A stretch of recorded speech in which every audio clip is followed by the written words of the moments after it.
Good evening, good morning, good afternoon. Welcome to Empower Your Voice, Unlocking Your Podcasting Potential with your host, Lillian Caldwell, CEO / President of Passionate World Talk Radio Network, Educate, Enlighten, Entertain. And tonight, we're going to talk about three primary topics that a potential host doing a podcast must learn how to do before they actually go on the air or do an on-demand, which is a pre-record, of their podcast. And the three topics we are talking about tonight are the 7 C's of communication, the art of the interview, not only the person or your guest who you're going to interview, but if you yourself are invited to someone else's podcast, you have to know how to answer as a guest. And the last, but just as important, is, I forgot, hold on, all the excitement, mastering your interpersonal skills, i.e., people skills. Because if you cannot relate to your audience, then no matter how good you are in your presentation, it's not going to fly. And let's face it, here at PWTRN, my station manager, Jeannie White, and I have a saying, it's the content, silly. And if your content isn't good enough, your potential audience won't listen to it. So what are the 7 C's of the communication? Clear. You have to craft your message so that your audience understands exactly what you're trying to say.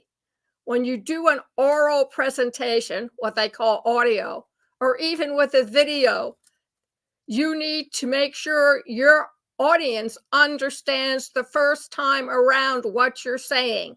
It doesn't help them if they raise a hand and say, what exactly do you mean? Define it. Somehow you've gotten lost in translation. Clear.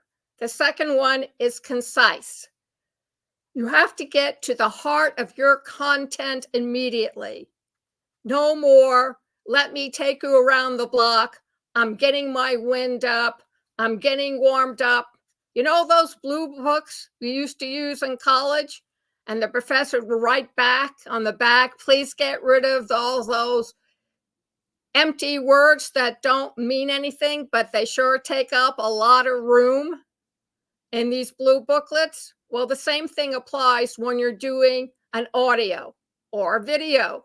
You have to be concise. You have to know what your topic is, which means, yes, the dreaded word, homework. Number 3, concrete. Use vivid examples and relatable stories. The way I'm just doing, where I involve you, the potential audience, listening to what I'm saying. If you don't capture your audience attention with what you're saying, I used to tell my students, go back to your backyard, dig a hole, and throw yourself in, because it's a waste of time for everyone concerned. Correct, fact check, and ensure accuracy, which means that you have to be exact in your details, what your teachers used to call supporting material, to back up your evidence, to back up your facts, to provide relevance to what you're trying to say. Yes, you need to do that when you're speaking. Coherent. Organize your thoughts, which means when you take notes, you want to take down the key words and key phrases. If you're taking down someone else's words, make sure you put them down the way it is with quotes, and also be sure that when you present your material that you reference the fact that this is Dr. John Glenn's words for when he walked on the moon. YouTube has they don't like people who plagiarize or use other people's words. So make sure you use your own words. And a hint, don't paraphrase, because paraphrase is like, well, talk about empty words. Is you're still taking somebody else's words and using them for your own edification. Courteous, be respectful and considerate. So if you have something and you're interviewing a lawyer or a judge, you're going to call the judge your honor, and you're going to call the lawyer Mr. whatever their last name is. Well, not everybody is that formal, but some people still prefer to be addressed properly. So make sure that you find out what title they want to be addressed in. And also, more importantly, if they have a foreign last name, make sure you can pronounce it correctly. I've been caught several times, even after practicing the name. And finally, I say, and do will introduce himself, with the understanding that no matter how hard I practice, I still seem to make a mistake with that name.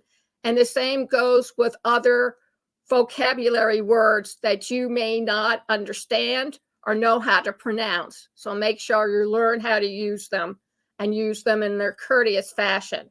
And the last one, completeness. Cover all the relevant aspects of whatever information you're taking down, so you don't leave the listening audience up in the air trying to figure out what exactly you just said.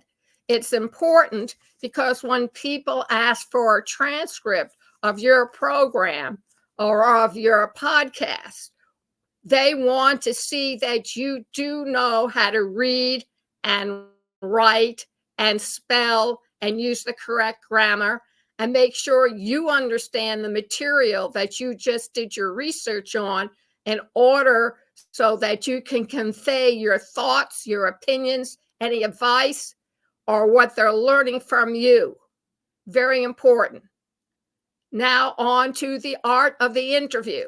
Well, anybody can interview. Well, not quite. There's a real art to doing it. The first thing you have to remember is what you were taught when you did research in the newspaper and you had to stand beside your desk and recite to the class what you just read, the title of what you just read, the author who wrote what you just read, and then convey in your own words what the newspaper article was all about. So you have who, what, where, when, why, and sometimes how. And you should always keep those questions in mind. And what you need to do, and I suggest it very strongly, if this is the first time you've ever done an interview, is to write down some of your questions ahead of time for your own sake. Now, you may become involved with your guests who ask you to send them the questions so they can read them ahead of time and then prepare the answers.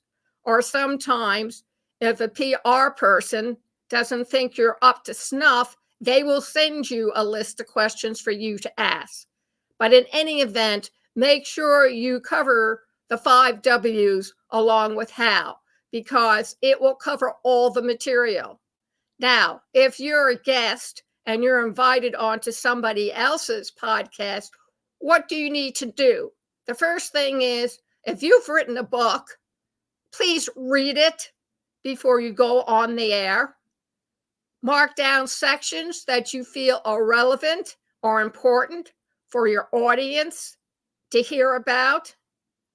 You can inject some of your own comments or put it in such a way that the host asks you more in detail what exactly you mean. 2, be mindful of the time limits. Depending on how that podcast is set up, some people have commercials. So if it's a 30-minute podcast, you have the intro, then you have about 12 minutes worth of talk. You have a minute or two for station identification and the commercial. You have another 12 minutes to wrap everything up. And then you have the ending where the host summarizes everything. So make sure you understand that. Also, as a guest, you will be curbed if you start wandering away from your material. Be specific, give your details, and if you need to or want to, or you've been asked to, read a portion of your book. Pick a small chapter, practice reading it, and then have it. In any event, if you're doing a video, you want your book with you so you can hold it up and people can see the title page with your name on it. It'll make it a lot easier for them to identify when they go over to Amazon to purchase the book. Then the third one, mastering your interpersonal skills, people skills. The two most important points is accountability and responsibility.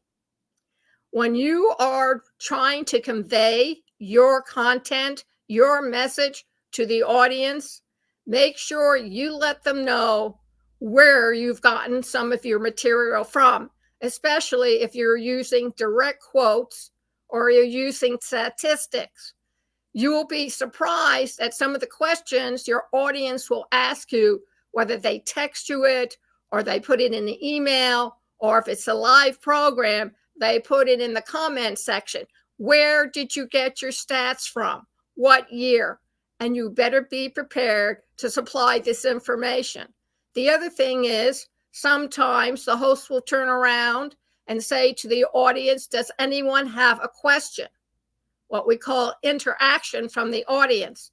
And you better be prepared to answer any question, which means that you need to be able to think on your feet, and more importantly, be able to have an intro, a body with supporting material, and an ending, which is a synopsis of what you just said, so that the audience will get their answer. Now, you're not always going to have a ready answer for the audience. So you're going to say, I will get back with you in 24 hours. Please email me and give your email with your question, and make sure you include your return email, and I will have the answer ready for you. You can't be prepared for everything. Case in point, I had written a book about 25 years ago called Teenagers, A Bewildered Parent's Guide. And after I gave the lecture on it, someone from the radio audience called in and said, my kid is gay. What should I do? Well, nowhere in any of my notes did I really address that. So I told him, do you love your son? Do you love your daughter? Yes. Well, that's all you need to do. It's their lifestyle, their choice. But it's you, the parent, who provides the love and the guidance, and leave the rest up to them, because they will figure their out. How old is your child? And he told me, and I said, just love him and discuss what's going on in their life. And I said, if you really are concerned, go contact a licensed therapist for the whole family and go in. And yes, I said this on the air, and I was told by the producer I did a very good job, because most people would have been so flabbergasted being asked a question that's so out of what they were trying to speak about that it would have silenced them for more than 5 or 10 seconds. And when you're on the air and doing a live program, dead airspace isn't acceptable. So remember that the next time you go in. You are responsible for what you're going to be saying, and you're going to be held accountable for how you say it. Don't antag the audience. So, Lillian, what does this have with people skills? Everything, because you're talking to a listening audience who can turn you off if they get bored, if they become dissatisfied, or they don't like what you're saying. Audiences are not trained, and especially on internet talk radio, everyone from the space station to the alien spaceships can listen to you if they turn on the right streaming frequency. So there you have it. 3 important topics to becoming a potential podcast host. The 7 C's of communication, The art of the interview and being interviewed yourself and mastering your people skills. Think about it.